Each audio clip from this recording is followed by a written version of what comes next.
Here we are. Ladies and gentlemen, welcome to another live stream. And I'm going to give everybody a second to just kind of show up here. And if you guys are here, if you wouldn't mind hitting that share button. And I'm going to share it as well to my Bow Wow Bill page. But I have with me the wonderful duo, Michael and Bart Bellon. How are you two? Hi, we're trying to share the broadcast. Hold on. Is it on? It's on Bill Church or Bow Wow Bill or what? Bow Wow Bill, yeah, and then I'll tag you if you like. My Bow Wow Bill, and it's on the Facebook page. We're streaming live to YouTube as well, and we're also streaming live to Twitter. But I guess the Twitter is going to stop doing live streams. Oh, sorry. You find it? Yeah. I heard it. And then whoever speaks non-English languages, we are going to be doing some subtitles after the live stream. I have to go to my YouTube channel, so make sure you're on the YouTube channel if you want to get this broadcast in French, Belgian. That's really cool. Swahili, whatever. We'll talk with Bart to find out all the different languages that he speaks, so we can make sure that all your fans and friends are able to listen in as well. Did you share? You can't share it? No, neither one of us can share it. So anyway, we do it later. I can share it. Everybody else share it. And let me see here. I'm going to switch to my personal page here. So how are you two? We are good but tired. So it means that last week we had that new silver in Springfield, the Nepopo silver. And then the last 3 days, I was commenting a new idea of IGP dog sport. They call it CACIT, catch it. Okay. It's an initiative from... But it's IGP sport itself. The IGP sport is like IPO, but that is the new name, IGP. And the whole idea was to bring different federations together without too much federations involved in it. So without the linking network of the federations. And they asked me to comment the job, so which was a 10, 11, 12-hour job per night. Oh, goodness. Yeah. And then the first night we had here big storms. So Wi-Fi did fall out 5 or 6 times. And then we have a generator that starts push it back on automatically. again. But yeah, thank God for Elon. I got the same Starlink here too. You know, I remember talking to you about that before I got it. Now this is the first time that this sport happened this year, huh? It's the first time that they do it under that formula. Everybody could come free in the stadium, and the streaming was free worldwide. And there is a lot of reactions. It's brutal. It was very well done. And then, of course, they asked me a little bit to comment it because I know IGP very well. Of course. I like to give comment without having a muzzle on my mouth. That means that I cannot resist to tell things. And we try to tell it the way that it is acceptable. And yes, I have a little bit the freedom of the Chester, the little clown from the kingdom who can say everything to the king without being killed. Yeah. Well, that's the job of the jester as well, to be able to point out the fallacies of the society that they belong to, right? That usually is an elephant in the room, right?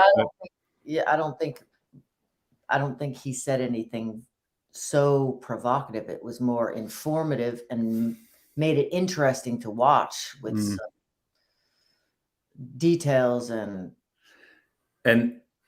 yeah, and another thing for me, the old idea is to create a Champions League. And the Champions League is a league above the leagues, like MMA, mixed martial arts, is a league above the classic fighting clubs. Yes. In the beginning, everybody was thinking that it was a dead baby, but it looks that it become the biggest giant ever. And it started very small with a very, like, I think judo or something, very, very like esoteric kind of wing of the MMA. And now it's inclusive with the whole fighting world, right? And it also means that the normal federation can continue their jobs, but this is something above the federations.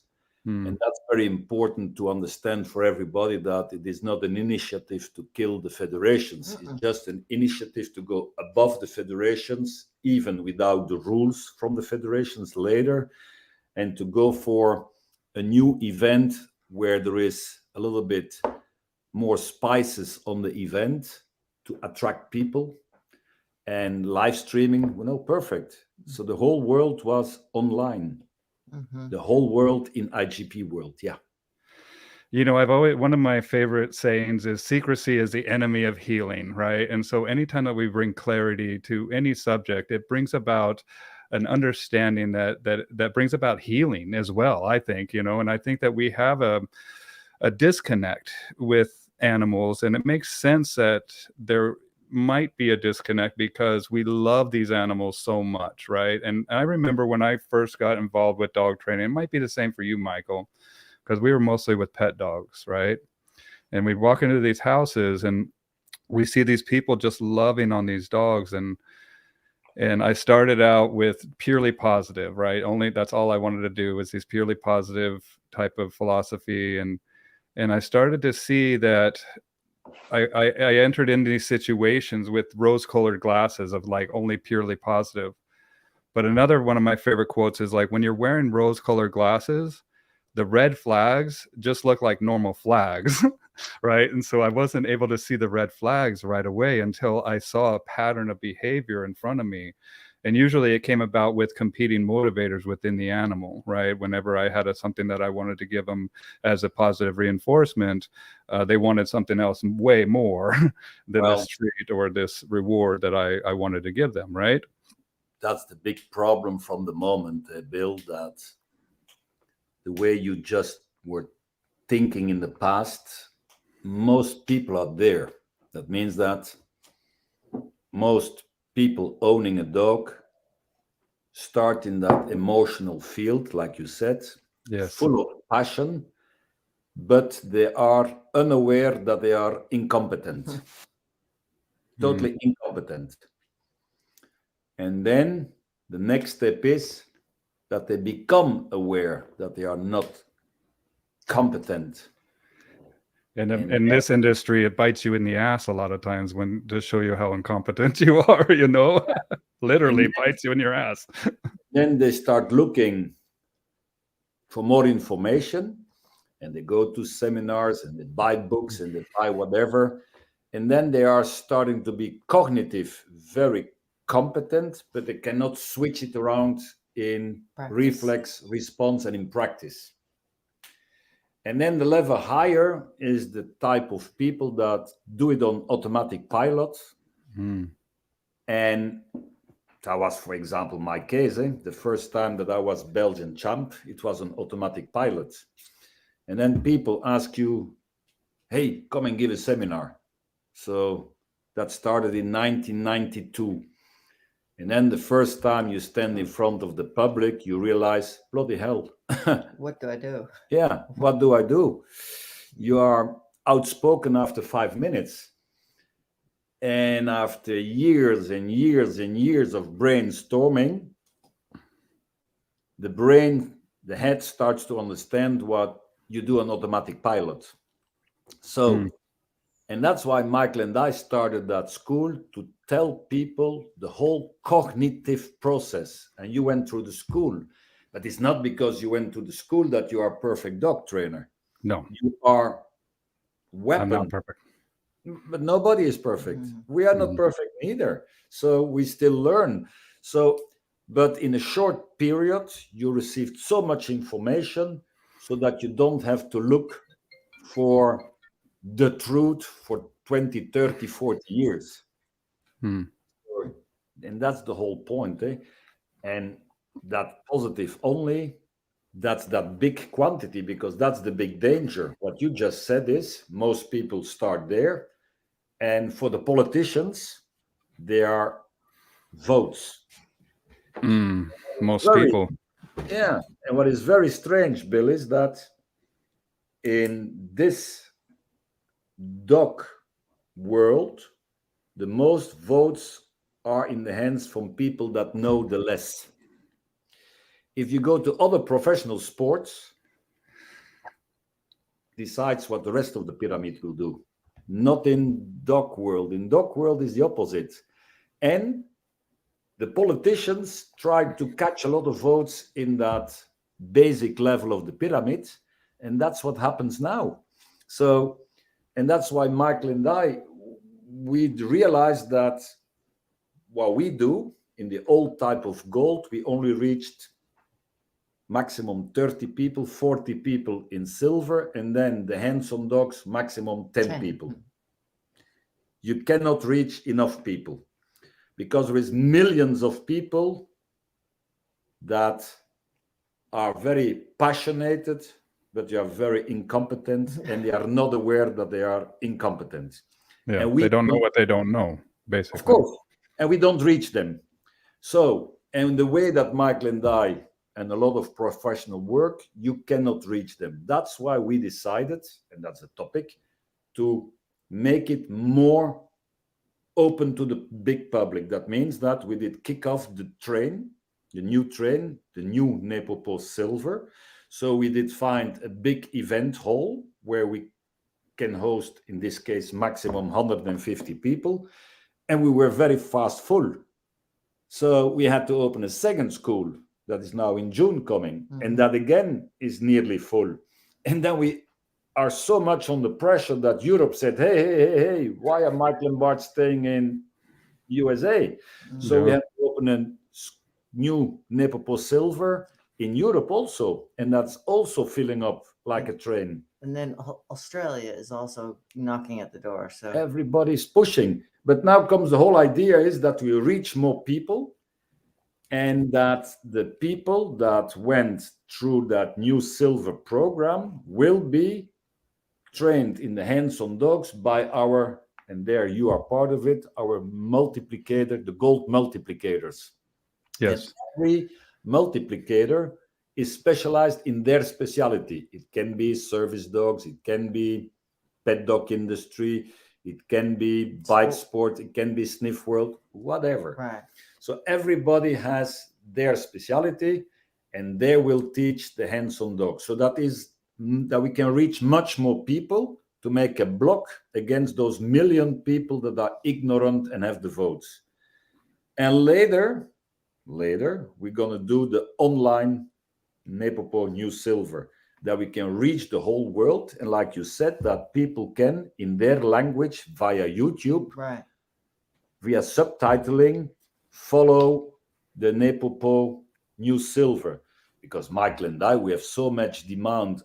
South America, you cannot believe how they are knocking. They got some all-stars in India as well. Of course, India, Right. Pakistan, China, Africa, Even Iran. Iran. Yeah. So we have so much demand, but now comes, if we go online, we will reach 1,500 people, and one day 15,000 people, and one day 150,000 people, and one day 1,500,000 people, and one day 15 million people, and one day 150 million people, and one day 1,500,000,000 people. That's the goal.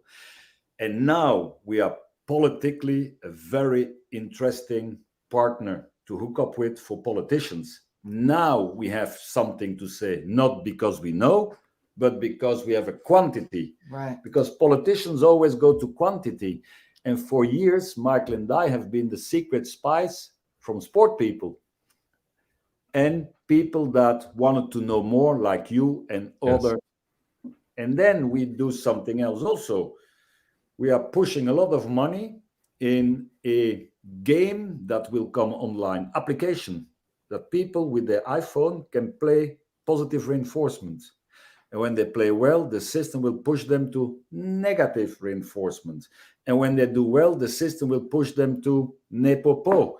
And when they do well, the system will push them to the new Nepopo Silver. And when they do well, you see, we're going to make it so that's a 2-year project. And then Michael and I are going to stop. But then you see, we're trying to make it so that balanced training will go into regular households, so that it won't be, so people will have some education.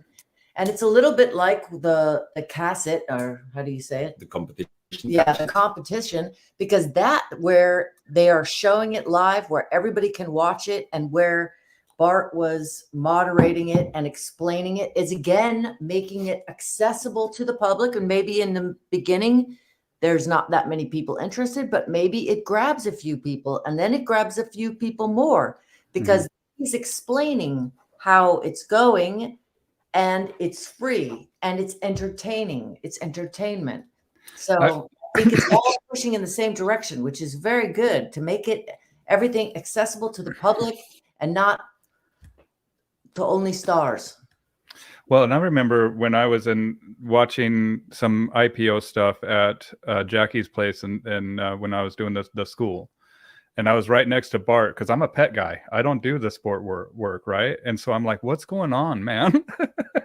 And he told me exactly what was going on. And then I had questions, especially about the decoy giving the cue to bite, right? That was my big thing. I was like, I don't want anybody in the world giving my dog a cue. I want to be the one always giving my dog the cue, right? Well, but it depends on the games, Bill. I mean, Totally. and it's interesting. And it's like always, a lot of training techniques out of the sport games go to pet training, because it works as well in pet as in the sport. It's like people go to the moon, and from the inventions from going to the moon, we have now a Tefal pen that we cook with. And we have a lot of things that we use now that in the beginning were used to go to the moon. So it's like in the car world, the ABS brakes were in the beginning only for the Formula One. Now every good car has ABS brakes. So the techniques will go down and are used by everything, and by military, and by law enforcement, and by private people. And it's very important. But now comes, if we reach that big quantity on people with the full quadrant, because Michael and I believe in the full quadrant, and we have no problem that people train positive only. We have no problem with that. If the result is that they become responsible dog owners that on cue can make the dog do, and if possible, with heart and soul. We like that. Yes. And if it works only positive, perfect, fine. But don't criticize people that use another system and that have results. Accept that there is another way of doing. And that's what we see today, is that there is a big unacceptance towards other training techniques than positive only. And that is unacceptable, because if you preach positive reinforcement only, and if you preach the free thinking in your dog, you should accept the free thinking for other people training in other systems. And there is a big unacceptance about that, which is... I think it boils down to a misunderstanding about it. And that's when I went through Silver School, you guys. I'm like, man, if I had this when I was a beginning dog trainer, my world would be totally different, man. Like, I've been doing this since 2007 on my own here, right? And so 11, 12 years before I went to Silver School. And I just remember being like, man, I wish I had the fundamental understanding of the principles. And I think that that's what it boils down to, Bart and Michael. It's just that it's a misunderstanding. And then in the misunderstanding becomes this confusion that turns into like a weird salacious type of attack that they think that people are hurting. There is a huge misunderstanding about negative reinforcement, for example. And last night we made a little video of a simple negative reinforcement example in nature without our prodding, where our dog was outside and it was cold, and she came in and she laid by the fire. So enjoyed the heat of the fire. Enjoyed the heat of the fire. And then we've been trying to get this on video, but after a while, the fire gets too hot. Not the fire, the sensation. The warmth from the fire. Yes. He starts Yes. panting, and then she gets up and she moves to somewhere cooler.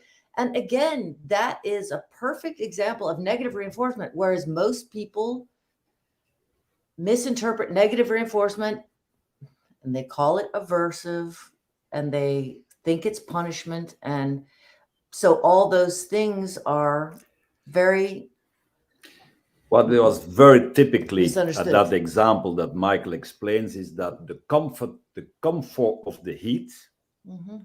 later becomes the discomfort of the heat. Yes. So it's not because it's comfortable at a certain moment that it stays comfortable. It becomes even non-comfortable. Right.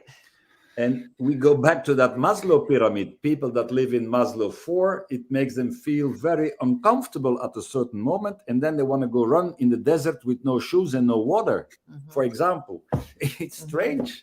Yeah. Well, I think that you guys, the unique thing that you do, especially with the Nepopo principles, is that you guys are starting first principles. Like you're starting from, do you know what I'm saying here? Where we're basically looking at the essential relationship that the dog has with the environment, the dog has with the human being, and kind of pinpointing where it's going wrong and how to make it right. And like Bart was saying, a lot of this stuff comes almost intuitive for some people. But I think that what's very attractive is that you guys are starting to document this stuff in a very deep and precise way. And just like we said, just like in the, we have a comment here from Matt, it's like they say, it's all about definitions, right? 100%. Negative is a very wobbly term, right? To me, it means something else completely, to somebody else, to completely to somebody, right? And so getting protocols, getting procedures, but also that is not where you guys are really focused on. You're focused on the actual definitions, the core understanding of what underlies this, and then the protocols and procedures are then taken and refined through the years by the professional, that the individual that already has an intrinsic desire to work with these animals. Now they have a subset of understanding that makes their job much more easier for them, because now they understand it. And now they know where they're going. And well, yeah, there's another example. The other day, I was out training with my young puppy Zot, and who's never seen a cat before in his life. And of course, a very hungry, thirsty kitten comes through the fence straight at him. He turns around. He never saw a cat before. His hair goes up. He drops his Frisbee. He's ready to go. And I want to, should I click with a clicker and bring him back for a piece of kibble? liver treat? It's not going to work.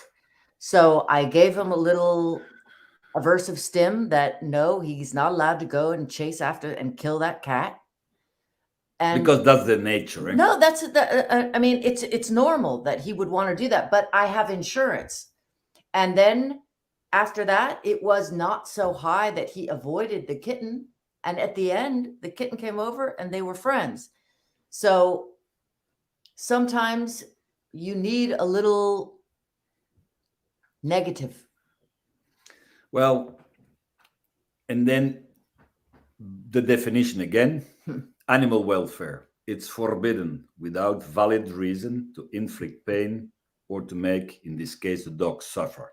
Mm-hmm. What is the valid reason? To save a human being from the bite, and another valid reason is to save the life of the dog or the life of other animals. Right, which was saving the life of that cat. Imagine that the dog would interpret it as pain. Well, that's his problem, but the kitten is still alive, yes. And after that they became friends. Right. So there's no problem. Right. Yeah. Well, it's so narrow-minded. Right. Nature is brutal, man. You know, and a correction that I give a dog is the same correction that I will receive myself. And there's nothing that I will not do to a dog that I will not do to myself, and that by itself. But it's also the understanding of we are mitigating and helping this dog understand it. What? I'm thinking of something. You at Silver School. We did the e-color test. Oh yeah, I took it. Oh, it was dreaming, and we did know that you were dreaming, so we did sabotage you. And I was auditing, man. I was don't remember that like yesterday. And eating my everybody did chips. receive a little stint, and Bo Bill did receive, I think it was level 9 or level 10. No, which I is- said, what level was that, Bart? And Bart Well- couldn't even talk. He's like, 8 rising. Oh, wait. I'm gonna imitate your face. It was on your arm, and I never forget it. And I was implementing. You were looking again, and when you were putting it on your arm again, I did zap you again, and your eyes were like, oh, I had so much fun. You cannot believe. But that was unexpected. And when it's unexpected, it's always like, whoa. If you expect it, there's no problem. You can have it. That's But always it's something very special. yeah, well, you also have to remember that we have a relationship. You know what I'm saying? Like, I know You you, and me? and it's like, yeah. It's news to Where- me. Congratulations, guys. Oh, Where we, babies out of that relationship. Well, are you kidding me? where we, Here.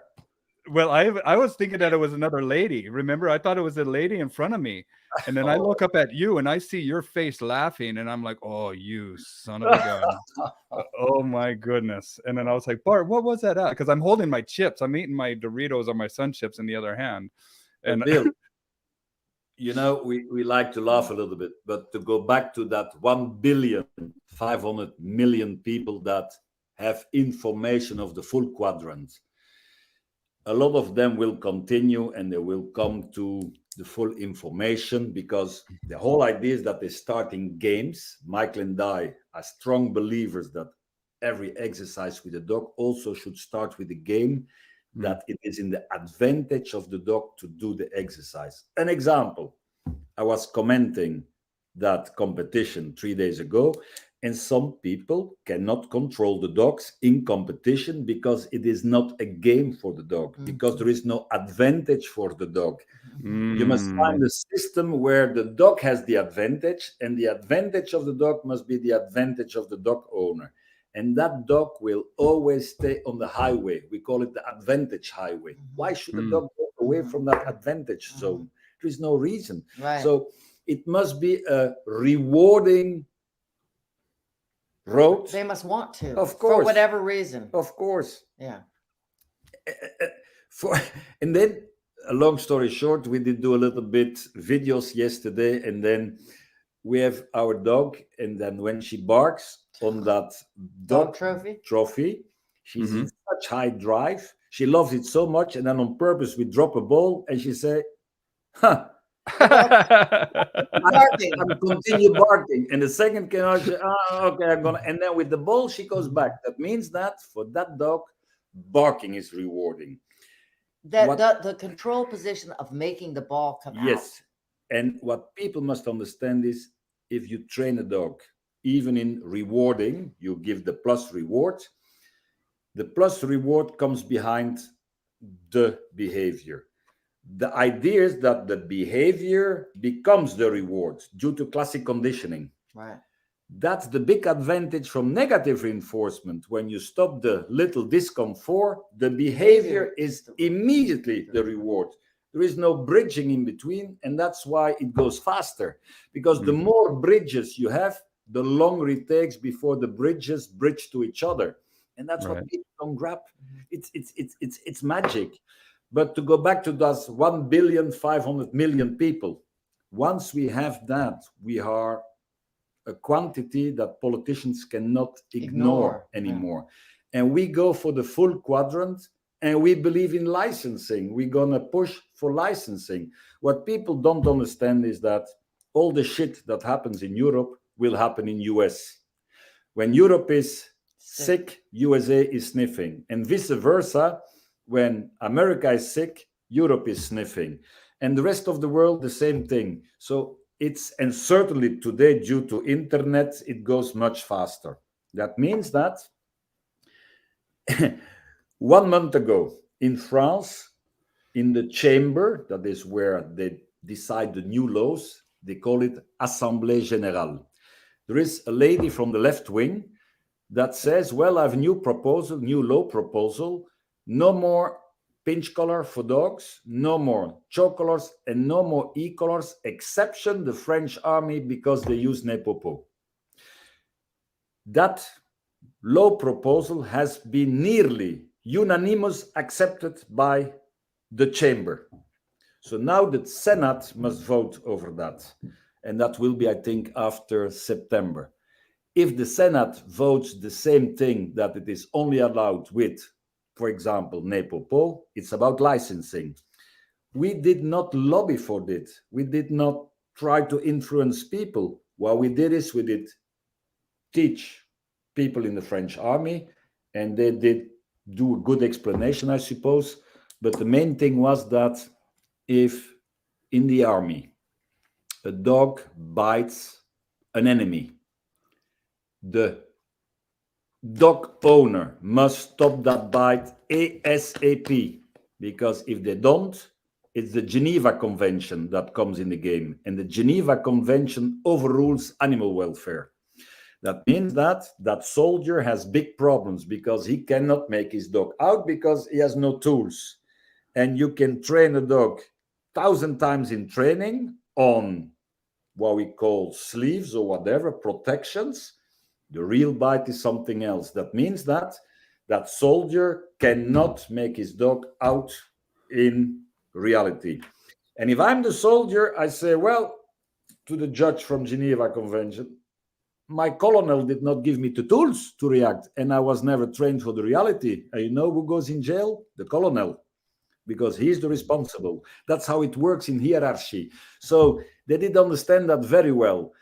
It means that the big Waterloo war will come in France. If France decides for that prohibition and only an exception for Nepopo, it will be a domino effect in the whole world, because the rest of Europe will follow and the rest of the world will also follow. That is how it works.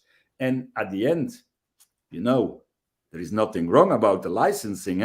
There was one day too many accidents on the roads, and then they decided to introduce a license to drive a car. And that did diminish drastically accidents. There are still accidents, but it did diminish drastically. Another example, one day they did see that there is too much analphabetics on the world. So there is one day that in a certain country, in French they say Charlemagne, did say everybody must go to school to stop analphabetism. It's again a license. You can turn it how you want. If you want to be a butcher, you need a license. If you want to open a restaurant in Europe, you need a license. You need a license for everything. If it's that the way to keep our dog sport and our tools, it's the way to go. Why are people fighting this? Because now, Michael and I, we have two new enemies. The first enemy is our competitors don't consider us as competitors anymore. They consider us as the devil and the enemy, because we have specific patents and we like to share them with them. We have no problem, but nobody asks it. That's one.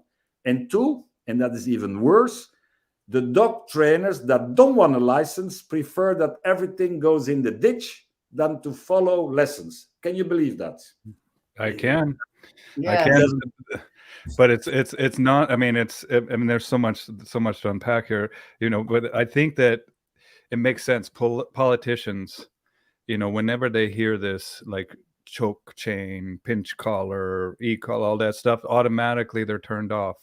But then once they hear military, they're like, okay, then they have a use for this, right? And so politics, they often kowtow to military because they know a little bit more about the world than the politician does, and especially world aspects of the world that might not be the pleasant sunshine rainbow part of the world, right? But is necessary, you know.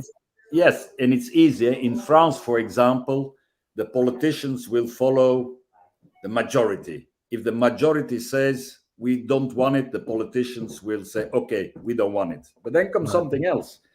For example, they make 60% happy, but they make 40% unhappy. Politicians don't want 40% to be unhappy. Then they say, okay, let's find a trick to make also the 40% happy.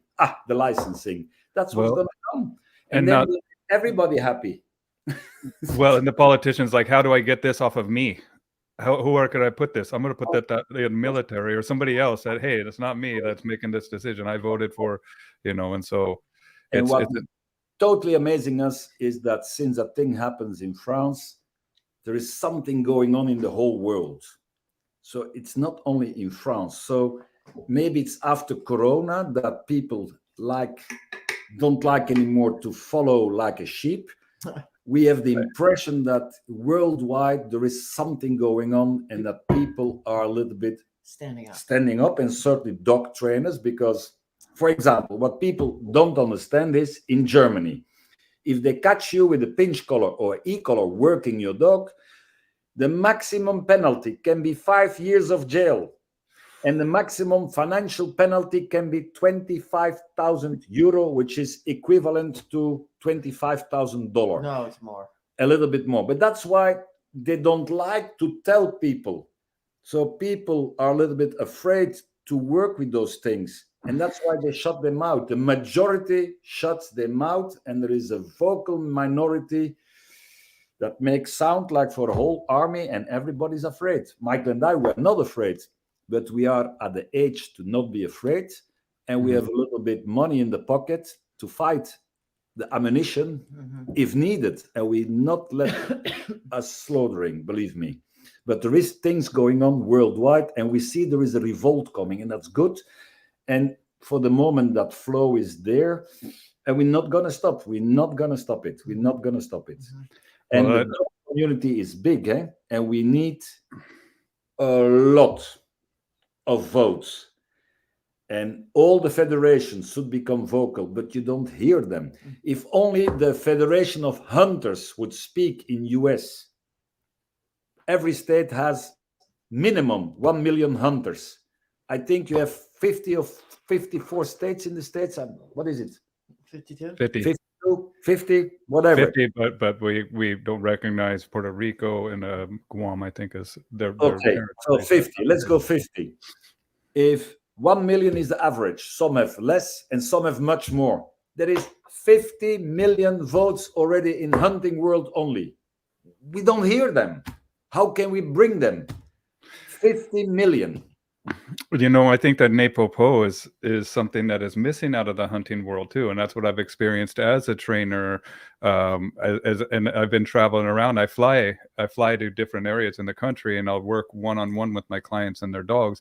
And most of my clients are hunting dogs that I'm doing some obedience work with, or doing kind of filling in the gap, right? They have the passion in the field, and then they have the FU at home. That's what I call it, Well, about hunting. 20 years ago in Germany, the whole hunting world, they were nearly on their ass. That means they were nearly dead. No new people. And then the politicians were trying to give the hunting world what we call the neck shot, to stop them for once and forever. And how did they try to do that? By implementing a very difficult hunting license. They were thinking that will destroy everything. What do they see? The licensing is the reason of the new revival, and hunting was never so big as today in Germany. So licensing did bring the boom. If Michael and I, if we were a federation of dog trainers, whatever the federation is, we would not sell membership cards. No, we would sell training sessions where people must pay to get the information of the positive quadrant, the negative reinforcement quadrant, and so on and so on. And if they succeed, then they receive their license from us, and they would receive the license for the tools, and then we would tell them, and now you are allowed to pay membership cards, because that's where it goes wrong. They sell membership cards to make quantity, but they don't inform people. But nobody dares to do it because they think, if we oblige people to do that, nobody will come. Well, it's the same to Michael and me. People said, when we said we're going to stop seminars, we're going to start the school, everybody said, are you guys crazy? Right. Nobody will come to the school. Well, we have so much demand that we must increase the volume of teaching, the room, and we must decrease from 5 days to 3 days. So we have so much demand, but everybody told us nobody will come. Nobody is so crazy to come. Well, people are crazy. They come. What can I say? Absolutely. And there is more and more people that want to come. And we are convinced that if you introduce the license, it will make the dog community much bigger, but the license in a full information and not in the advertising positive only. Because the lie is that in positive only, they always speak about adding nice things, adding nice things, adding nice things. They never That's speak all you about need. the consequence of not doing. Stop the game and take away and don't give what the dog likes and needs. They never speak about that. Never, never, never. So it is an advertising tool. And then, because they never speak about it, secretly, people use the tools of negative reinforcement, the plus correction, to correct the dog in a language that the dog never had. And we call that opone. And of course, on good dogs, that system works also, no problem. But a normal dog doesn't take that. In fact, some dogs shut them down. Of course. Very confusing to them, you know. Like, godverdomme bil uit de bakkes. I insult you in my language. Well, that's what people do. People correct their dog in another language. Oh. And yes, some dogs take that, but most dogs don't take it. So what can I say? Because they don't follow the whole system. They always follow a part of the system. And Michael and I, we make it so clear to everybody. We never, never, never ridiculize positive reinforcement. As a matter of fact, we are very positive trainers. We use it in the full power, but we also are not naive, and we add the full power of negative reinforcement that one day can become a plus correction. Well, and I think that we as professionals, we owe it to our clients when they whip out that money, right, to show us the most effective and efficient way to train that dog, that's where we run into problems, because the timetable of the positive reinforcement schedule is just unobtainable for these people that are expecting this problem to stop. And not only that, but I also say we don't reinforce positively to get behavior to stop. Like we're going to have to meet up with a correction or boundary or something to show this dog what we expect from them. Bill, right? What is the first thing you always see if you come in the home of people? The Himalaya of food, the kibble. The Himalaya of food. That's the first thing you see. Try to teach that dog with food. There is no hungriness. There is no hungriness. You know what that dog thinks? Hey, Bill, go and play somewhere else, eh? Yeah. And I'm not prepared to take that away. If they are prepared to take the Himalaya mountain of food away, then after 1 week, you can have success. Not 1 week of starving, but 1 week of diminishing drastically that food quantity. Because people that, big quantity of people are very inhumane towards their dogs. Eh? They make them fat as an elephant. Most dogs are 30% overweighted. That's the biggest crime that they do, but nobody speaks about it. Nobody ever speaks about it. Number one health issue in dog industry is obesity. But with the kids today, you see the same thing, eh? The kids today, they are not very thin anymore. Eh? If you see pictures from the days when we were young, we were all like looking like you could count our ribs, and we were not hungry. Eh? Yeah, not at all. Well, and I think that it's people don't. It feels mean to them to do this, right? It's all about feelings, right? And when I have to get into the situation, is I'm like, look, you're paying me money. And I'm kind of like the logic guy. I'm introducing some logic into this relationship. And I have to remind them we can't think with our feelings. And I also have to remind them that doing what's right in any relationship doesn't always feel good, right? And we don't, and it's just a pie in the sky idea of like this relationship with this dog is not meant to only please you and make you feel a certain way. It's a relationship with a living being, and we owe it to this animal to be steward of this animal so that they're fulfilled in the relationship as well as a human counterpart. And that's why There's in only nature. one fat animal. That's the animal in the hands of human beings. Because in the Oh nature, yeah. there is no fat animal. Well, the doesn't- bears fatten up for the winter. Oh, yeah, Michael, fatten up is a big word, eh? Well, they Yeah. fatten up so they can hibernate. Well, and listen, what happens with where did I learn that? Did I learn that with you guys? No, I learned this with a meditation seminar about how we can switch our bodies using our mindset. And they talk about bear and how the bear's hibernation, like the blood changes, everything changes, right? That's nature, right? And then when we look at scientific method, what's the first thing that we do in scientific method when we're trying to figure something out? We observe that which is, right? And that's how something happened with me as a positive only trainer, is I observed that which is, and I observed my dogs losing their mind. Well, like turning into manic crazy messes, right? That's one of the things that we were really focusing on at the new Silver School is responsible dog ownership. And that means, like, for example, I go back to Zot and that little cat. I'm on my own property. That cat came on my property. Mm-hmm.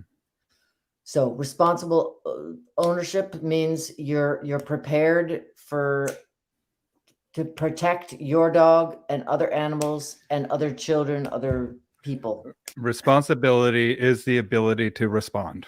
Yes. yeah, and then you can train dogs to respect cats. Well, Yes. with those 3 cats, they will respect them until cat number 4 comes, and then there is a new thing going on. We know that. It's the same with dog aggression. We did see that a lot. You train dogs that are aggressive to not be aggressive, and then you have dogs that can handle that very well. And then you train with 50 other people, never a problem, until there is a problem. there is a dog that has the aggression problem, and your dog that had it. They smell it from each other, and boom, it goes on. And there Right. you are. Right. They smell it from each other. How they do, nobody knows. Right. But I think same with people, dude. Same with people. Like there's some person I'm like, I got to get out of this room because I don't like this guy or whatever. Like there's just something that maybe we don't know what is underlying that's affecting our behavior, but there's, yeah. And we have to have the ability to respond to that, right? And where I'm working with reactive dogs, I'm saying this dog is reacting, this dog isn't responding. Like I need to get this dog to respond to me, not to react. I need the dog, like Viktor Frankl, we talk about Viktor Frankl is A Man's Search for Meaning. Is one of my favorite books. And he talks about between stimulus and response, there's a gap. And in that gap is your choice. And in that choice is your freedom. And I feel the same way with that dog. I'm like, in this gap, we need to widen this gap of stimulus to reaction to make you respond. But once you respond, you're going to have so much more freedom. We're going to have so much more fulfillment in life. But it's opening the lines of communication. To go back to that aggressive thing, I remember when I was walking Zot, that top dog Zot, that was a psychopath, so I knew that.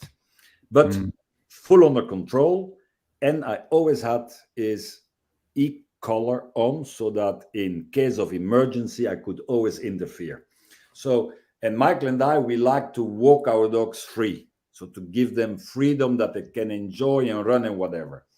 And of course, you have places for that. And where we live in Belgium, there is a place where, and we live there, and we walk our dog there. And then all the people that don't live there try to use that field because they know it's a big field. And they cut their dogs loose, but those dogs don't listen. Right. So that's the first irresponsible dog ownership. Yes. And they let their dog runs behind rabbits, and that the rabbits are running for their life and that they are afraid and killed. They don't care. Right. But then those dog came to my dog, and I say immediately, liggen, down, boom, and he downs.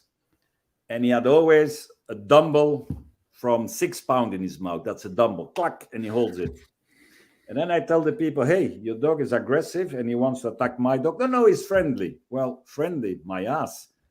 The neck fur up, the teeth growling. I say, that dog is not friendly. Right. He's friendly. I say, okay. Then I say to my dog, drop it. He drops it. And then the secret command, boom, he nailed. Immediately, he nailed that dog in 3 seconds.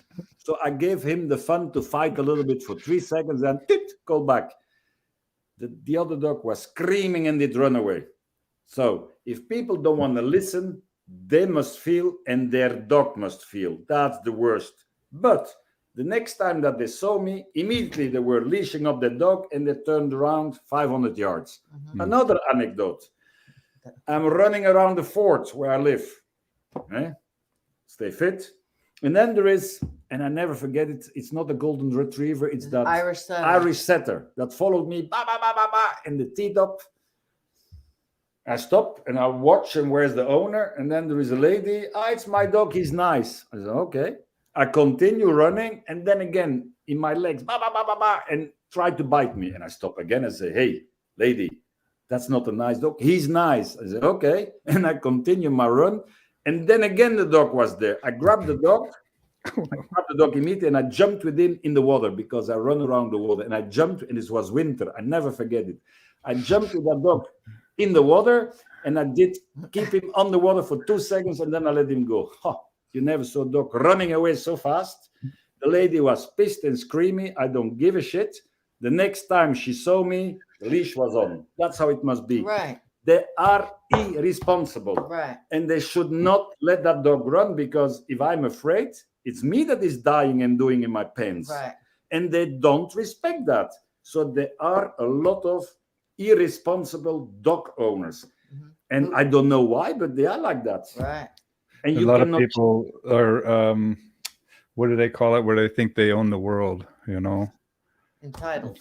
Entitled. I don't know what it is, Michael, but there's something that is, it's just different. Like there's an arrogance or a pompous, but like you said, sometimes a consequence, right? Consequence, like the sequence is coming together for the outcome.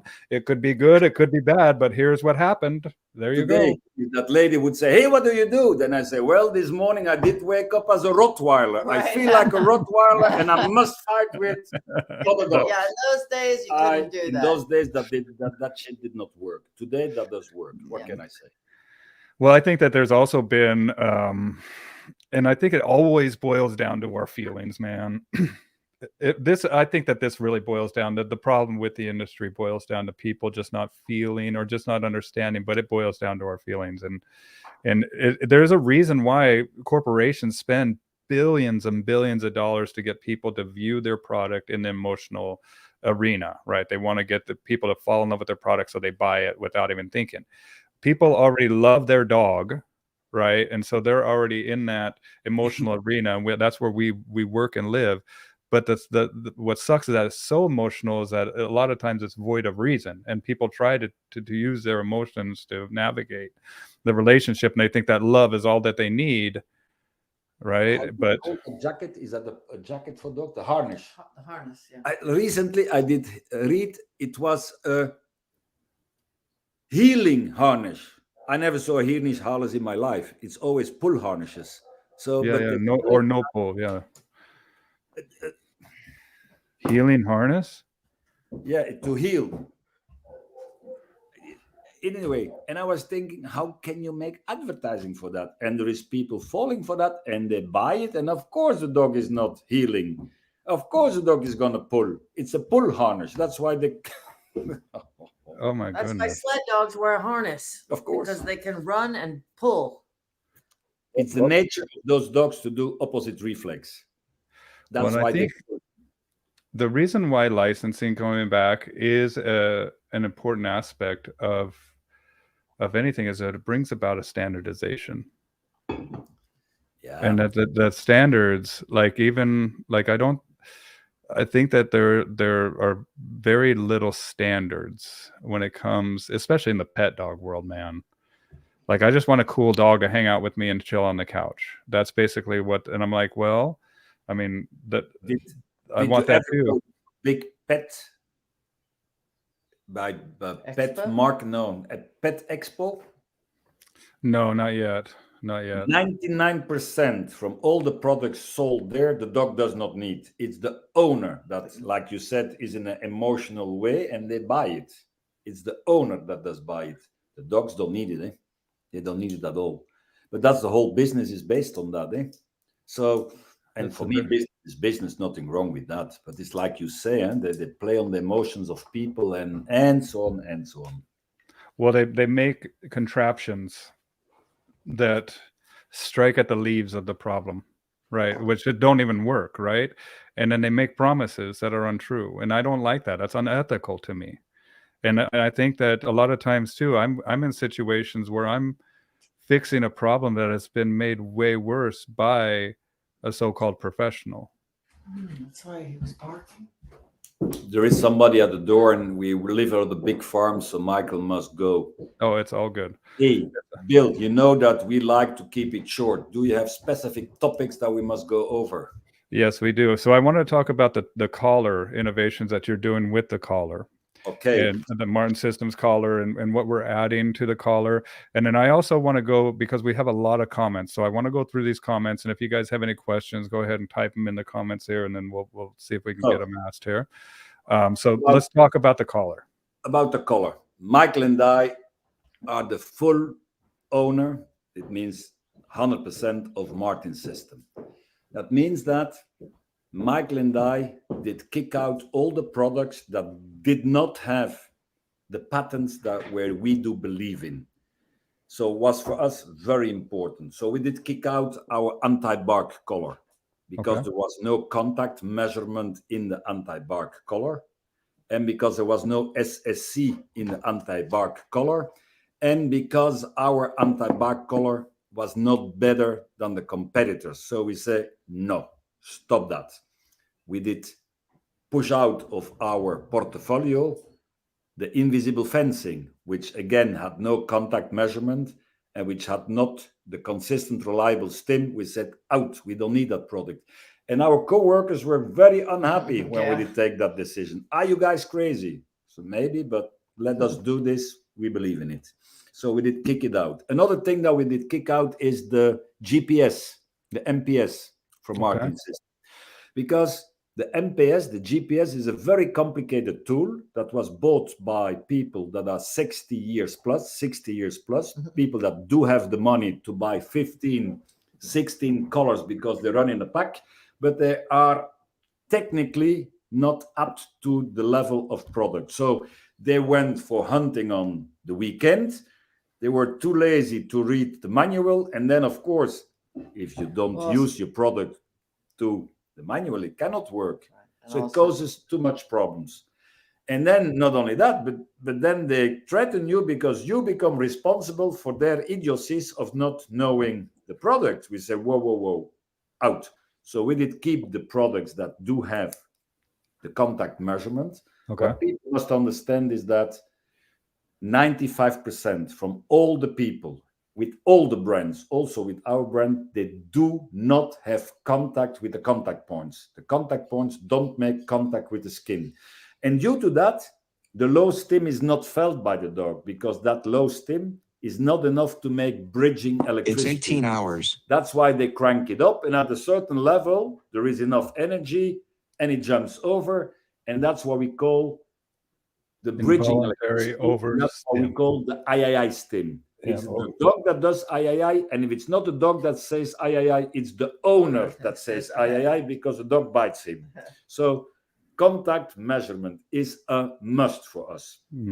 Another thing is very important is what we call the SSC, the consistent, reliable stim. That means that due to weather conditions, due to water, it changes the resistance of the skin.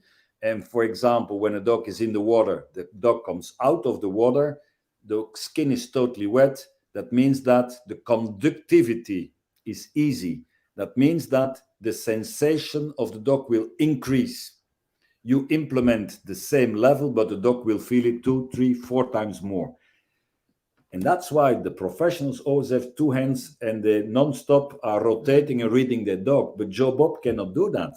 Cannot. So that's why our product does that automatically, that you cannot, by accident of not knowing the humidity, overstim the dog.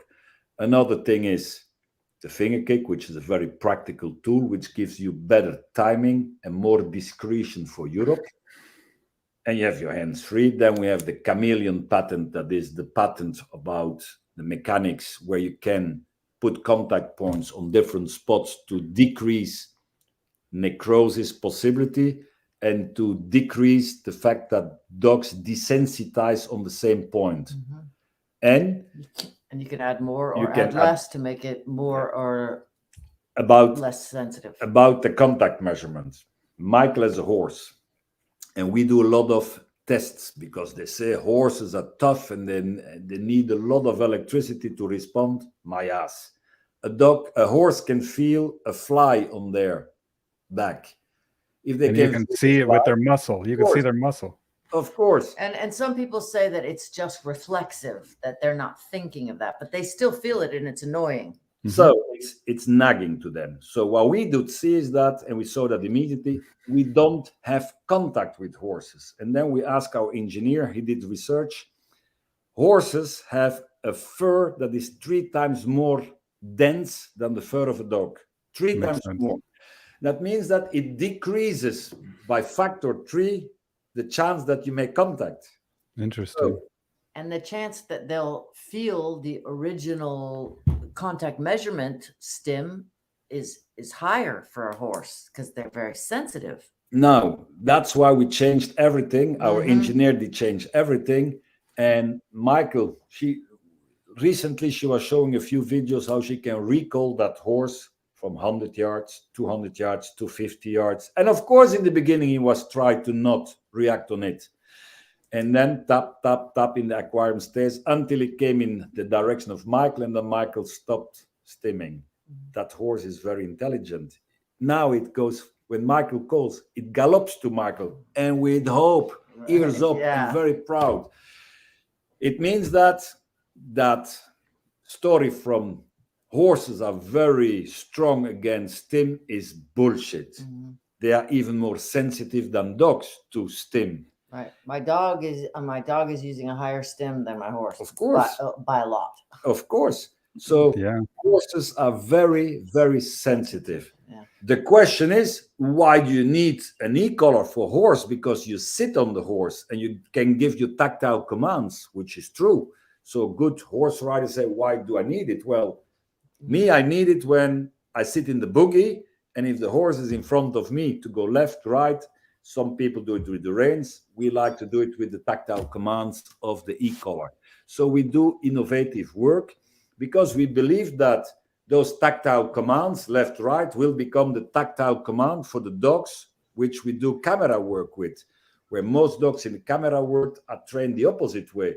Look to the handler, and then you give your hand commands. We go away from that. We stay behind the dog immediately. So it is for us very interesting to see that horses are so sensitive. So it is bullshit what they say. And we're going to show that later also. And there is a big market in the horse world. It's like most horse people are using, yes, that's that little thing. Yes. Well, it's one of them. One of them. Yeah. And there you see him coming to Mike. Yes. And Michael retuned her color and her. There you go. There's a reward there. I think, yes. So every level 1 is 1 microamps. Level 2, 2 microamps. Level 3, it's microamps. It's nothing. It is nothing. And there he comes. And of course, in the beginning, Michael was giving that horse carrots when the horse came, and so on and so on. So recall from horses, it is not possible. La la la li and la la la. Well, Michael shows the opposite. Wow, you must be brutal. No, there is harmony. Because if it was brutal, they run away. They can run away in the hole. There's 26 acres to run away. In the beginning, little bastard was trying to escape. That's true. But on low level, tap, tap, tap. You cannot go out of this aquarium. And about the innovation, well, with our modern Michael and I, we are testing what we call the Chameleon 4. And the Chameleon 4 will, on the transmitter, tell you if you have skin contact or not. Which is super nice. On the transmitter, you will have the temperature shown on the collar. On the transmitter, it will tell you if the bidirectional radio waves are coming or not. And in addition to that, we're going to make it much farther via phone technology. So we are coming out with stuff you cannot believe. And of course, it has a price card. It will be around $3,000 and plus. People don't have to buy it. Eh? We don't care. We make it, and it is expensive. And one day, we can make it cheaper and cheaper and cheaper. But for the moment, there is no other way for us. We make it because we are not nickeling and diming with our engineer about it can only cost so much. We tell him, make it. That's it. Make it good. It's the only company that's run by dog professionals. Yeah.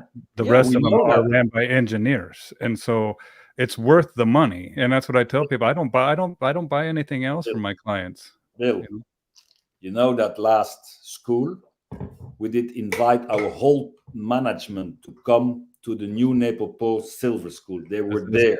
Is this it right here? Yep, that's the All school. that's the school, yeah. And Fantastic. all our important subcontractors, they were there because they are thinking, how do Michael and Bart do that? They are dog trainers. They think that we live in a skimmy world, you know. And we said, no, come and see. After them being there, and they also did listen And took the tests. and they also took the test, and they said, Beautiful. whoa, this is not normal. They are so jacked up, you cannot believe. They know want to it. come back, and now they feel even more proud because they see, whoa, they are there from the whole world. So they feel like they are part of this magic story. It's fantastic. Our subcontractors that were also not aware of what we do, they were there. They said, Michael, Bart, this is fantastic. So, I mean, which company does that? So we want them to know what we do and why we do, because in the beginning, they did not like too much our decisions. And we Right. said, well, you paid anyway. Go. But now they believe in it. So they are so proud you cannot believe. And yes, we go nonstop for new ideas. Nonstop. That's why I love it. And last time we spoke too, it was before I went to silver, before I went to gold, right? Oh, really? Yeah. I didn't go to that. I didn't go to any school before we spoke last. And it was years ago. And that video has been viewed Well, you are 30, one of the 30 40,000 times, you know. You were one of those little. I'm going to draw it. How the picture was made. Oh no, don't draw. Yeah, I will. I remember you drawn me with the backpack on the okay. But Very Michael good. would make That's pictures beautiful. like that with That's only beautiful. a head of people, because due to COVID, we did not dare to make a group picture. Right. Because Yeah, it's one I of- was. Of course. I was there. I wouldn't have missed it. You guys listen to me. Like, I'm so thankful. I'm so thankful, you know, not just that I learned from you guys, but that I took the initiative. I drove 35 hours. They canceled all my plane tickets, everything. I rented a car, packed everything in there. Wow. Remember that? Wow. And then the first Wow. week, I was supposed to attend the first week, but I was late. So I had to audit the first week and then do the second gold. Yeah. And then, but the thing is it's different. It's different in a way that it's upper echelon. Like this is like it's thorough, and the protocols that you guys have are mapped, and that's where I'm saying, like, you guys have started from first principles here. Like, I wish I had this, and I implore any new trainers out there. Bill, we're gonna give that for free to the whole world in the application. Beautiful. I'm telling The you, world needs it. The world needs but this. you know the price of that application. That's our pension. There it goes, eh? Yeah. It is 750,000 plus to start. Just to start. Oh, I know. Okay. I know, and you guys have made sacrifices. You guys have, and that's the other thing that people don't realize is that it's taken a lot to get to where you're at. But I believe we're at a bifurcation, man. You know what, Bill? Michael and I in COVID, we were traumatized by the fact that all our shipments went worldwide, but due to the fact that COVID was hitting worldwide, the UPS guy did not have to take the signature because we always send it signature required. 10 units per month did disappear. It means yes. And Fell then off the truck. 2 weeks later, they email us, please, can I have a finger kick and another Pair of feather? feathers. Hmm. The person that previously told us I did not receive it, so we had to reimburse it. And Michael and I were sick and tired of that. That's also one of the reasons why now, in April, everything in our company will be shipped without STIM. We call it STIM is disabled worldwide. And it's also because it's too complicated. If you send it to Switzerland, it must be disabled. If you send it to certain states in Australia, it must be disabled. It creates too much problems. So we disable everything. And we oblige people to go to Dogify. We oblige people to learn their fucking gear because people are too lazy and they don't want to know the gear. Well, we oblige them over Dogify. Good. Learn it. And knowing your gear is part of responsible ownership. Of course. Of course. Otherwise, it's not involuntary overstim. It's voluntary overstim. Of course. So I don't want anything to do with that crowd. You know, we oblige people to learn as much as possible about their gear because most people do have problem with their dog. Most people are nervous when they take that problematic dog, and in addition of that, they don't know their tools. So there is two problematic things: a problematic dog and a problematic situation where the owner does not know what they do with their technical gear. It's a no-go. It's a no-go. And you remember how we did drill in the silver on the E-column manipulation. We did drill it in you guys. Now in the new silver, we have no time for that. That's why before we start to new silver, we tell them you must know Dogify and you must know Dogify inside out. Because what people don't know neither is we were making a Dogify virtual thing. The whole world can go for free on Dogify, and the whole world, without having our brand, can play with the transmitter. Without having any brand. Any brand. It is not, they can play with it. Who does that? So now we oblige people that have our brand, you must know your bloody tool. And if you don't know it, we will not help you. We will only help you via the service center if you are doing your stinky best. And we don't need customers that don't want to learn. We don't need them because they're bad advertising. Nor do we want them. You want people that are committed and that people that are ready to do whatever it takes. Because it is that involuntary STIM that is already a STIM too much. And that's because they don't know their gear. We oblige them, you must know your gear. The involuntary STIM is a big hammer that destroys trust between you and your animal. And that is something that should be avoided at all costs. And that's why the one thing that sold me, I remember when I first met you and you showed me this collar and I'm like, are you kidding me? At IACP 5 years ago. Well, the first time you met me, you're like, you need to shave. Yeah, you look like shit. You look like shit. You need to shave, and you throw my beard up at me. I was like, I love this guy. I need to learn from him. Did Bart have his squirrel beard at that time? Yeah. It was pretty. I didn't want to say anything because, but anyway. But yeah. I mean, this is I think this is what makes you guys so special is that you are in it for the animals, and it's pretty obvious. It's like we are passionate about what we do, and it's I think that the world is getting cognizant of a different form of what's possible, right? Yeah. Everything Michael and I does will always start with the bullet points, and number 7 will become number 1. Yeah. It is forbidden without valid reason to inflict pain or to make your dog suffer. What is a valid reason where you must inflict pain? What does right? 2 facts. There is no discussion about that. Yes. And then there is 2 variable parameters, and that is what is the definition of pain and what is the definition of suffering, which is very subjective. So we're gonna work on all that. Another thing, and you can already do that with the Chameleon 3B and with the Micro 3B. You can tune your output yourself. Every number, you can spice it like you think your dog needs it. And you think your dog needs it means you must be able to read your dog. If you cannot read your dog, you should go and stop training dogs. You must go play billiard or something else. If you cannot feel your dog, you're not at the right place. And I know normal pet owners that feel very well their dog. You must not be a dog trainer. Right. The animal tells you that. I must go out. They scratch on the door. I want to come in. They bark in front of the door. There's nothing new. I'm thirsty. They start licking in the empty food bowl to drink. if you don't see that, you should not train animals. That is the thing that people must learn. That is that little interaction. Sorry, but if you cannot see that, Right.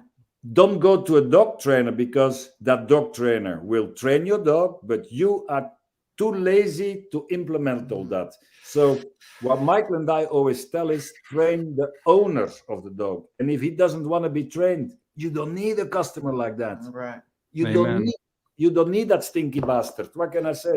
Would that be blood money? Well, it is blood money. Yeah, that. It is blood money, but you must say no to stinky deals. That's You right. must say no. Even when money is right there on the You line, must say no. You must you say no. know. Well, And the you people must say are no. desperate sometimes, you know. And I know, you must say no, because they're not going to do the work. No. You're going to waste your time. Yes, And bad advertising. and it's bad advertising. It reflects poorly on you in the future, because this dog is pulling down the line, and that's where I don't. I'll Oh, say- Bow Wow Bill trained my dog. It's just a bit your dog, you know. You can spend your time helping dogs who really will be helped. Of course. And your time will be much better spent that way, and your mental health will be much more healthier, you know. It's easy as a nice song about that, eh? Dirty deeds done dirty. cheap. When I was younger, I was playing on that kicker in the basement. I did not understand the words. I did sing dirty deed done the dee. It's only by being in Australia 5-6 years ago that the guys told me, Bart, it is dirty done dirt cheap. Yeah, but I mean, hey, and dog training the same, and Well, I want to talk about the new gold, but I think I want to do that a little bit later, because I'm kind of working on my own new gold curriculum too for people that come to me. And I kind of want to run it by you guys. I think maybe after June, after I see you guys at the Silver School, that I might do a new gold live stream where we kind of discuss, because I just don't want to get into, because it's we're gonna talk forever. But I want to talk about a couple other things, and we also have to take these comments here. Very important, so that you guys will become the multiplicators that will do the system in your interpretation, which is important. And Michael and I, we believe in a free market economy. You cannot start with full house. It is impossible. You start with 1-to-1. Yep. You do another 1-to-1. You feel better. You do 1-to-2. You feel better, 1-to-3. You do bad, nobody will come to you. It's easy like that. Yeah. So it means that, well, people are not dumb, eh? The end public, they are not dumb, and they are, we call that looking on the internet, and they're going to shop on the website, which is the whole idea. And that's why we don't want competition on price. There is a minimum price, and there is a minimum quantity of days and a minimum quantity of hours. That must be respected. And if Bo or Bill say, well, I'm going to offer a 3-month training camp, no problem. And if Bo or Bill say, I'm going to offer a 1-year training camp, and instead of asking 2008, I just say, I will going to ask 20,000, no problem. So we want people to compete on quality. That's what we want. Is that that's a modern. You can tell that to people where they can find it, eh? Yeah, this is where you guys are going to find any gold, nepopo.com, and we have gold multiplicators and gold graduates. And let me see. I want to see where. That's another thing. We see now that all the gold people and the gold graduates are very proud, and they want their names on it. In the beginning, everybody was a little bit skeptical. They were thinking Michael and Bart are doing something, but we are not sure. When Michael and I do something, it's always a whole team that did work very hard on it. And this is the 6 months of work of Sophie with her web designer. So she did give a kick into that new professionalism. So Michael and I did hire Sophie to be the community manager, and one of her jobs is doing this, and she does it very well. There's Gail. I just did a live stream with her. Yeah. You can. She will be happy to do this. I love it. Love it. Oh, look at you guys. Look who this is here. Bill Church, pet dogs, hunting. Good. I'm a multiplicator, you guys. I'm on it. Good. I want to. Yeah. I want to go through the So- rest of them just so we can. And then Oh, Bill. look, there's Enos right there too. Well, yeah, that's another thing. She's worth to do a podcast with. How was your daddy? I would love to. Enos, this is your formal invitation right now. Come on, Yes. talk to me. I Well, would've she done will it all. maybe reveal a totally other side of me that you guys don't know. She maybe says my Oh, daddy, she will. She will. I guarantee it. my daddy was soft, which is true. So after reading the talent code, She does act. He definitely treats her different than anyone in the world. of course. Yeah, Oh, she's his favorite person. Mhm. I She's wonder my why. favorite daughter. Yeah, it's your Yeah. daughter. Daughters melt daddy's hearts, you know. Person. Well, Perfect daughter. yeah, she's a good kid. She's a good She's a kid. very good kid. And She's wonderful. Yeah. She's born with that little talent of handling dogs, and her specialty is certainly making little puppies strong. Awesome. Here, let me see. How do I do That this? in her hands becomes a little bit bully. Well, then- I'll go ahead, Bart. And then the old man must take over. The dogs are ready to be squeezed a little bit.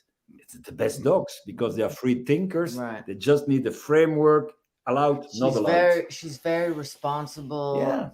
Do you know one thing that I know is missing out of the dog pet world that I learned in Nepopo? Toughness. Well, Toughness. you need it. It's gone. And not only that, but I was asking one of my clients. I have to tell them because we talk about definitions and whatnot. We start there, right? And so I say to them, I'm casting you as a director of a movie that a scene that requires toughness. Mm-hmm. Tell me what this is. Like your director, show me. Do you know what they tell me? What? Bloody murder mess and person standing there and I'm like, no. Oh Like my that is God. absolutely not what I want with your dog. Like I Oh don't my want God. but it gives me an understanding of where their mind is, right? And Right. I'm like, That's very dramatic. Yes. right. That's not, and I understand that is not like, now I have a better knowledge of where your perception is. Let me tell you where my perception is. I'm going to cast the scene of toughness. I'm handing you a Rubik's Cube and you have to solve it. Right? Where it's like, oh, it's just frustrating, but it's Hey, you know what? right. My daddy, you showed him the Rubik Cube and he closed his eyes and he chit. But not at the beginning. Not at the beginning. He didn't. It took toughness and stamina and determination. Train day and night to do that. For That's example, a crossword. He reads all the donations, and then he puts paper on it and he fills it in. And then 3 months later, when he was bored, he did read the answers and then he did write down the questions. Now you. No way. Yeah. The memory you cannot believe. I don't have a good memory. I have a good memory for things I don't want to forget. They're like an elephant. But it's also my point of being like, there's a type of toughness that is required there. And it doesn't mean a mean or inhumane. It's just keeping your eye on the big prize. Cup of coffee. If I give you a hot cup of coffee, you must be tough to take it in your hands, eh? It's a resilience and a But that's where I took away. I was like, look, there's just this degree of toughness, but how do I have that conversation with my pet clients without turning them off, right? Our consultants were there and they say, hey, Michael, Bart, you must be careful with the word the sissy dogs because we call it sissy dogs. Today it's politically not correct. And then we told them, let us be a little bit politic incorrect. Eh? If people cannot have that, sorry. Be authentic. Be your authentic self. Well, you guys, let me go to the comments here, okay? So I wanted to get and address anybody here. I make them prepare for 3 weeks before we actually train for toughness. Okay, that's interesting. We'll talk about that, Derek, next time we chat. There's Kashi, your preferred daughter. Mm-hmm. We got George. George, how you doing, man? George had a heart attack, and at the last IACP conference last September. He was speaking, and then they had to take him in, and luckily he's doing better. I hope that he's getting back to work. So get better, George. We love you. A bad stim is a car wreck that any living thing remembers for a long time, dude. That's a good analogy. Car wreck. You're just driving your car. Boom. You know, a big interruption to your day, and you're going to remembering that. And every time that you get in that car, and especially when you get in that car in that particular area, you're going to have a physical response, like hair on the back of the neck, cold sweats, things that are going to be flooding your body with doubts, fears, anxieties. It's the same thing with that dang dog if you overstimulate that dog. Toughness. You have a goal and you're prepared to go through resistance to reach that goal. And that's a little bit toughness. Whatever your goal is, you want to reach it and there is opposition, but in spite of that, you continue. For example, people walk their dogs and they all pull at the leash. And nobody tells them you must pull, but they pull at that bloody leash because they know at the end, I can pee and poo. And they like a little bit that taking away of the air. So you have dogs that love it. Right. They call that the endorphin is released. There's a lot of pet dogs that have that toughness. Of course. That has not gone away. No, it's just not being realized, right? It's just showing up and transmuting into different behaviors that are. And then people do the biggest mistake. They try to take that pulling behavior away, then they tap a little bit, but they continue in the same direction. That stim toughens them up more. Reinforced it. You must just change, yes. And Michael says it always. What is a reinforcer? The reinforcer is the resistant level lower than the hope. And that makes it increasing the desire to get it. If that resistance is higher than the hope, it's over and out. That's right. A very good definition. So I love that. Yeah, that's a thing that Michael always says, and she's 100% right. I'm going to the beginning here. Joe Hodge, there we go. Welcome, buddy. Matt is here. I'm at the beginning where everybody's saying hi. What's up, Daryl? Finn. When and where is the silver in Europe going to be? August 6th to the 9th?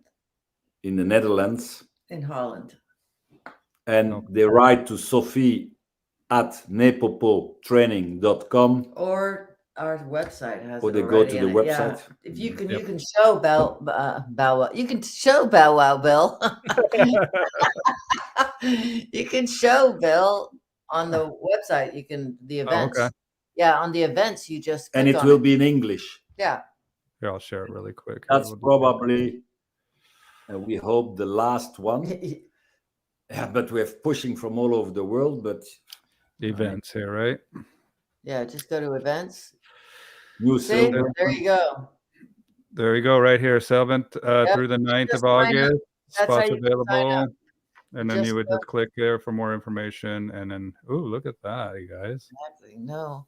Well, I have to say we were very, very impressed with the venue that we had in Bass Pro Shops. Yeah, but this one I think will also be extremely nice. Well, it's not easy. In Europe, you don't find the big hotels, you don't find big park places, you don't find it. So Sophie had to search very hard to find what she needed, and she did find it. Right. There is even a big park around, there is trees, there is everything. There is an auditorium that can handle more than 300 people, so we can open the door for 300 people. That hotel can manage it also, because not everybody can do that.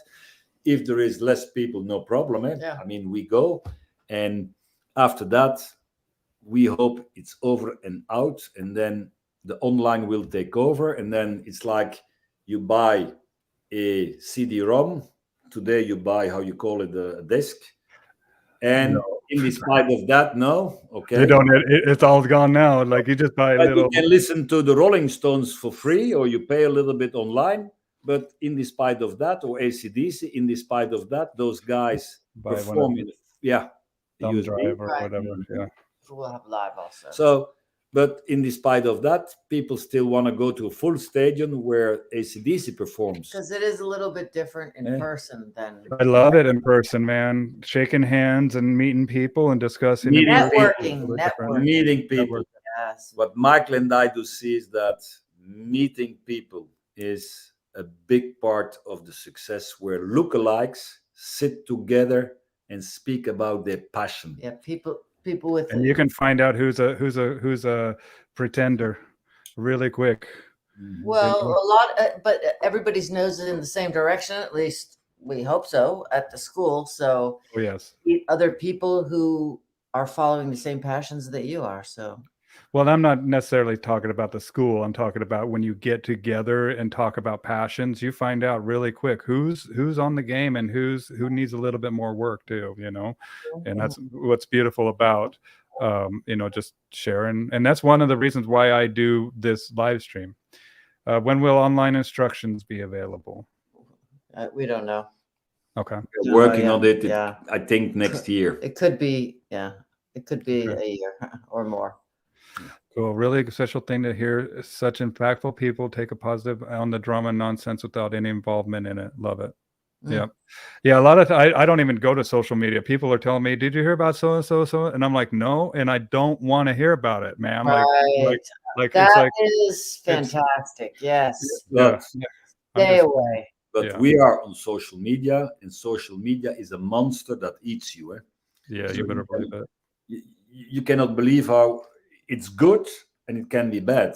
But you're 100%. You're 100% right. And my mom gave me a very good advice a couple days ago, where she said, Good for your man. Don't be mad, be done. So you just don't spend your time and energy. If you know it's a problem, you try to fix it, but without getting involved in the fray. Yeah. It's not helpful. Well, and not only that, but it takes over your energy and your time and leaves Really energetic residue in your brain, you know? My older brother was manager about the water company. And he said, Bart, managing the water company, that's easy. Managing 200 people. The soccer team was losing. The kids had bad points at the school. The dog did bite somebody. It was a drama. Mm-hmm. So the job is easy. It is the human relationships that are so complicated. And in our group, it's the same thing. Eh? So the Yes. group is 100%. bigger than 500 people. So if somebody stirs the pot too hard, we must say, hey, that cannot continue. So we become police officers in our own team. Yeah, well. So the bigger the team is, the more you must respect each other and accept that. Right. You accept each other, and that's Of course. such a hard thing for people. You cannot believe. You cannot believe. But once it reaches a certain level, there is a need for like a third party mediator. Like it just happens to be that way. Like the Shire Eve, like that's where in America we get the term sheriff, right? Yeah. So the Shire reached a certain amount of people, and then they needed a Shire Eve, or a sheriff as we call it today, to kind of be that third party principal, right? And so it's a natural progression of the evolution of Well, we're very appreciative to the low maintenance good kids, you know. yeah, no stirring the pot. The higher the maintenance, and the more you stir the pot, Go do your own thing. Yeah. You know, that's what I have. Like I have my blinders on. That's what people like. I'm this, and you know what? I'm traveling the world. I'm leaving this weekend again to Sun Valley, Idaho. We always say winners focus on winning. Damn right. And losers focus on winners. Whiners focus on winners. Whiners focus on winners. Whiners focus on winners. Yeah. So I want to get through the rest of the comments here. Bill received a good correction at school. Ha ha. Good. I did. Well, it was not a correction. It was an unexpected stim. The voluntary stim. Have banned e-collars were reverse, allowing them with Nepopo. Do you think that might be an avenue? We don't know. Does Bart believe this? Let's say like this, and that's a good question. What we are convinced is that a license will come. And if a license comes, it must be a full quadrant license. That's the future. And they are ruling everything, so it will come. Banning, if it's not now, for example, if it's not now, in 4 years, it comes on the plate again. What people don't understand in Europe, there is different European countries, and they make one Europe, they say. That's another joke, one Europe. I mean, there was a guy trying to make Europe one in the 40s. The whole world did fight for it. Millions of people did die. Yeah. And then 6 jokers sit together and they make Europe one, and they say, the sponge over the millions of people dying for the cause. That's Europe. Now, in Europe, there is a very strong position, and they call that the ministers of agriculture. And the ministers of agriculture, they have in their portfolio animal welfare. But to be part of Europe, you must listen to the rules of the boss. And the boss said, to be a good student in our room, you must answer to this topic, pum, pum, pum. And one of the topics is animal welfare. And one of the topics they put on the agenda is no more pinch collar, no more choker, and no more e-collar. They will all follow. All in one quadrant. Yes, because it's implemented from high ranking. So, and if they don't do that, they don't receive the ping ping. Well, they already made it so that the dog can't pull the bicycle. They already made it that you can't tie up your dog with a chain. It's illegal. In Belgium, we have a minister of animal welfare, a joker. And he says, in 2027, the new rule, no e-collars, no pinch collar, and no choke collar will be implemented. Until then, you can still be brutal to your dogs. You can still be cruel. You can be cruel, but the cruelty must 27. It means that it is not a decision based on animal welfare. It is a decision based on implementation Politics. From higher hands. That's what it is. And we You are know, telling you something. We are telling you something, Bill. If they're gonna stop e-collars, pinch collars, it means that all the type of dogs that can be excited will be executed. There will be a holocaust on dogs with animation in the name of animal welfare. Are you kidding me? And that's what those positive only do not understand.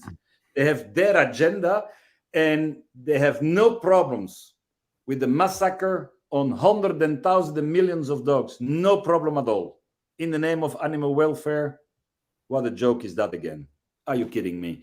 But nobody dares to say that. And Michael and I, we are at the age that we can say things. We can say things. And we will say things. But you've also lived where you've seen things and you've seen how it happens, you know? Of course. I've been saying there is a reason why people have permits to own exotic animals. People should have a license to own a dog or be a trainer, period. It will come. It's in the old DDR, Deutsche Demokratische Republik, to do bite work, you needed a license already. Interesting.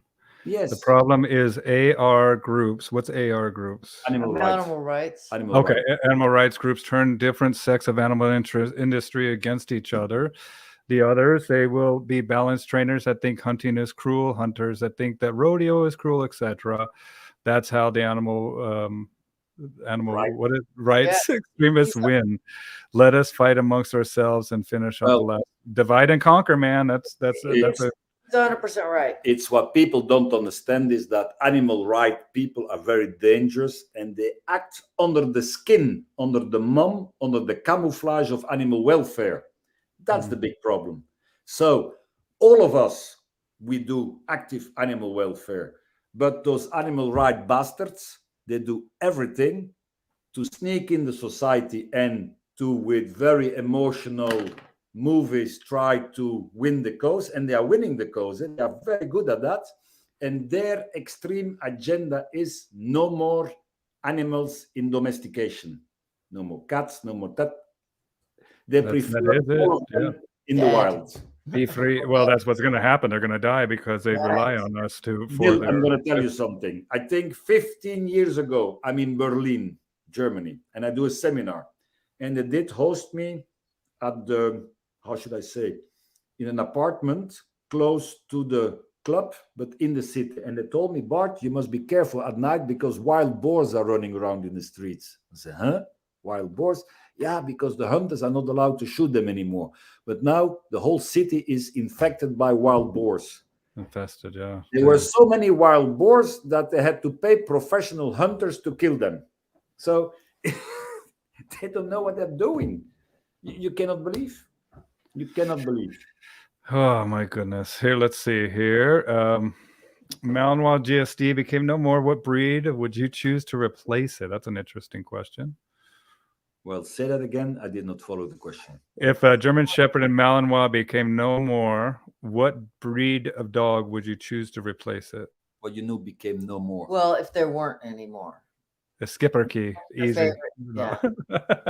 Well, we like dogs that are stable. We like dogs that like to move, and we will find something. Eh? But there are a lot of people ask us this question. I mean, I think in general, we could go to certain breeds, but in a lot of breeds, we've seen good dogs. Yes. So Yes. it's the dog, not the breed. The individual dog. That's yeah. right. That's right. I saw very good doodle poodles in my life. If I read about doodle poodles, everybody's frustrated. Yeah. Well, the doodle poodles we did see were fantastic dogs. And we saw, like, I've seen a little mini poodle, which also was a very nice dog. Little, there's a lot of breeds that we've seen nice dogs from it. You just must train them. Right, right. And it's the individual dog. It's just like, then, people ask me about, like, I want to get puppies from that dog. Is they're guaranteed, and yeah, of course, the genetics play a role, but it's just like saying that I want to get Michael Jordan's kids because they're going to be in the NBA. It's like, no, we don't look at the babies. We wait most of the time when you have a trained dog, it makes them more enjoyable to be around. You like that dog more. I mean, absolutely. I trained a lot of dogs for my customers who were, after they're trained, they have a good relationship. They're like, he's my best friend. I love to hang out with him. Well, of course. To go back to that question of the guy, if there is no more Shepherds and no more Malinois, well, to start with, if that law in Belgium in 2027 is active, they kill all the Belgian ring sport clubs. Yeah. It's over and out. Yeah. You cannot control those animals with cookies only. Right. And if you can control them with cookies only, they're not working really. Right. For example, in the bite work, if you do bite work, and if a dog outs for a cookie, it means that he's not really biting. Because if he outs for the cookie, the biting is not self-rewarding. And the good dogs, the biting is self-rewarding. It's easy like that. So they're going to kill that whole Malinois population, 100%. Boom. The clubs are already dying. The clubs are already dying after COVID because a lot of clubs have financial problems. So we see already that the whole thing is nearly over and out. Years ago, we did write an article in Sporthonde. It's a Dutch sporting dog magazine. And there I said, surviving in a Champions League or dying the folkloristic way. So all the words I did predict there are coming true. Because the management of the federations, what is that? A lot of times is older people like me that are in pension, and they just want to have the red carpet seats and a very VIP treatment. They have no bloody vision. And I'm hard to them. I know it because I know how they think.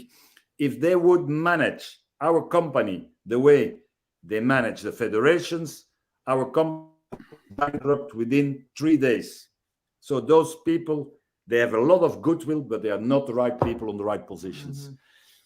They have no vision. And the only vision they have is to sit as long as possible in their seat. That's their vision. It's ego. Well, whatever it is, but they have no vision. And so somebody wants, this is, I think, for the caller. So I got a couple more questions about the online school. We don't know when that's going to happen. We already answered that. Thought about adding a bright light for visibility at night to the caller. Some people like visibility and some people like no visibility. So it's but we could add an additional collar that via Bluetooth reacts, and then they can make a Christmas tree around the neck of the dog. The problem is always, and that the gentleman must understand, how many pieces? 5? For us, not worth to make it. So we must be realistic. Everything we do, we must make profit so we can pay our co-workers that we like very much. So there is a lot of good ideas for one dog. but we cannot work for that one dog. And if you tell them, hey, we can work for you in research and development, whoa, then I don't want it. Right. Okay? Right. We are an R&D company, we will, Right. but that's the reality. So there is a lot of good ideas, but for us, we must see how many can we sell and at what price, because at the price sheeting, for example, we of course should make a good new anti-bark, but that good new anti-bark would cost around $1,000. Go online, you can buy anti-barks for $15. And the general public does not understand the difference between garbage and a good anti-bark. And even the professionals will not spend $1,000 for a good anti-bark. And what is a good anti-bark? A good anti-bark reacts on vocality from the dog, motion from the dog, and reaction of the verbal, the vocal cords. Yeah. So it's 3 parameters that simultaneously must go off. That's a must. The best anti-barks today only have a double detection, not a triple detection. Then we must make so that that anti-bark is customized on the type of bark from that dog. That means that that color will register the bark behavior from the dog, and on that we can react. So that's about $1,000 color. It would be a unique signature of that particular bark. And nobody for instance, is gonna buy it. Nobody, because they're gonna buy it for Joe, their dog Joe, but they're gonna use it for their dog Joanna. That doesn't work. well, and it's I go to a house, 2 Labradoodles that fall apart whenever their son's dog comes over. Son dog is a pit bull. Pit bull barks, their collars go off. Of course. Well, and I'm like, get those damn collars off those dogs, man. Like, Oh, you know, so they don't think about like the dog's coming over barking. And these guys are getting shocked now. The dogs, they hate this dog because now they know that every time he comes in, Bill, it's a it shit is show. a scandal. It's a scandal. That's a scandal. That's all I can say. Yeah, that's And how I found out was the dog bark and I hear beep beep beep across. I'm like, I'm like, get those collars off those dogs right now. Get those collars off those dogs. It's a I scandal. can't be in here with this happening. Duke is here. What's up, Duke? He just finished his first gold, a Nepopo, I believe. Not gold, but I believe it was a Nepopo philosophy seminar in Alberta here. And he's just, 3-day Nepopo, headed to Banff now for a few days rest in the mountains. Have fun, buddy. Good. It's his first Stay in the mountains, Duke. You're good there. Yeah. This is his first vacation with his wife since COVID. So horse is quite sensitive, works very well on the e-collar. I've been wanting to do this with my horse. Now you guys are going to start the horse up. Yep. Be careful. Horses are very sensitive. Megan is here. She was one of the people at the Gold School with me. One of the best times of my life. Thank you all. Well, it means that they are tough. Eh? Megan is tough because people want to hear a dog joke, Larry. I want to hear a dog joke. Well, when it's Larry, it's always about eating. Yeah. No, I got a dog joke that I think I know what he's talking about. It's what's called learns the system. In New Jersey. Yeah, well, check out the Nepopo site. Yeah, right? and they find they can cherry pick whatever they. Yeah, they can interview the people or however. Yeah. And then here we go. We got Kashi here. If a dog eats a cookie after outing, can it be the result of training the dog to accept lower rewards in the presence of higher rewards? If the dog is really biting, he will not out for the cookie. Believe me. All right, make a Martin treat and train finger kick compatible. Oh yeah. Oh, that'd be a very good idea, but we're gonna reveal more. Yeah. We are busy to make a barf food and a dry kibble, which is what we call cold press. Well, the ball launcher is already available, right? No, it's not available for the moment. And then yes, we are thinking about making a type of food machine that will work with the finger kicks. Mm-hmm. And the drama is that our competitor, which is not a competitor because PetSafe is a giant, they have a fantastic food machine. They bloody stop it, and they come with something new that I don't know who does invent it, but I mean they have their reasons to do that. But if you bring new things, they should be better. Yeah. And if they sell us the old concept, we should like to buy it, but we are waiting. Well, I am going to put up here, you guys. I can't thank you enough, not just for your time today, but just for what you guys do. You're both my mentors, and I look forward to seeing you in June. Is there anything else that we didn't mention that Well, you guys would like what to is talk very about? important, Bill, is when you come back, because you will be there also as a multiplicator. You can hear everything back, and you can even check if you still are good in answering the questions. You gonna say like, bloody hell, I learned something else. I did not hear that. I cannot wait to go. Well, I've been waiting for this for a very long Bill, time. it's normal. Yeah. You will hear so much things that you say, this is new. It's not new, but you were not Hearing it. You were not processing it. It's too much. Right. It's like you need to come 10 times. And in 10 times, you always say, bloody hell, how can I did forget that? Or I did. It's always like that. It's like a song, and the more you hear the song, the more you hear that there is more than one instrument. Dirty deeds done, done, do. Well, I put up a link to the website, and then here real quick, I have to throw up this, you guys. Here is my Patreon. Scan it with your phone or whatever, and you will take you to my Patreon page. I have 7 supporters on Patreon. I love doing these live streams. What's that? What does mean Patreon? Patreon is where people can subscribe to what I do, and they pay me a monthly fee. Okay. And so I make money doing this. And so far, nothing wrong with making money. That's right. And I would love to buy some equipment to take this live stream where I go on site with people and you know, interview them and talk to them, watch them work their dogs, all that stuff, you know. Bill, about the thing, if we did understand well, you're gonna restream this on YouTube so that via YouTube people can say, I want to hear it in Swahili, and then they read the translations. It's a written translation. It's not a verbal translation. It's a written. Yeah. Subtitle, closed captioning. And it's about 90% of what you say. It's a type of Google translation. Perfect. Yes. It's perfect. Yeah. No problem. That's a good idea. It's a fantastic. very good idea. I like that. Yep. I'll let you know when it's done so we can post up the different languages. How do you keep advertising out, or you let advertising come in? Because that's the YouTube channel, hey? Yeah. I'm not to the point yet where I can advertise, but as soon as I do, I absolutely will let advertise. They will block it and put advertising for 10 seconds, and then it continues. That is our experience. Oh, really? Okay. Interesting. Of course. Well, I mean, hey, Bill, somebody must pay for it, eh? Yeah. It's free. Yep, that's right. I get it. Nothing is really for free.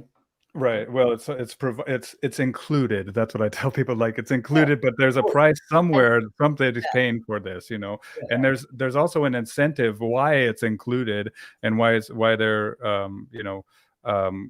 capturing data on you, watching what you watch, stuff like that.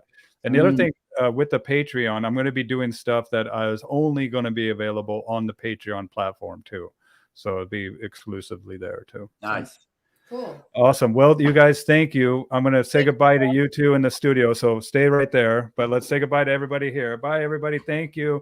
Bye, Share this. Check out the Silver School coming up in June. Nepopo training. We're almost filled up. And thank you, Bart and Michael. And we'll talk, or I'll say goodbye to you here in the studio.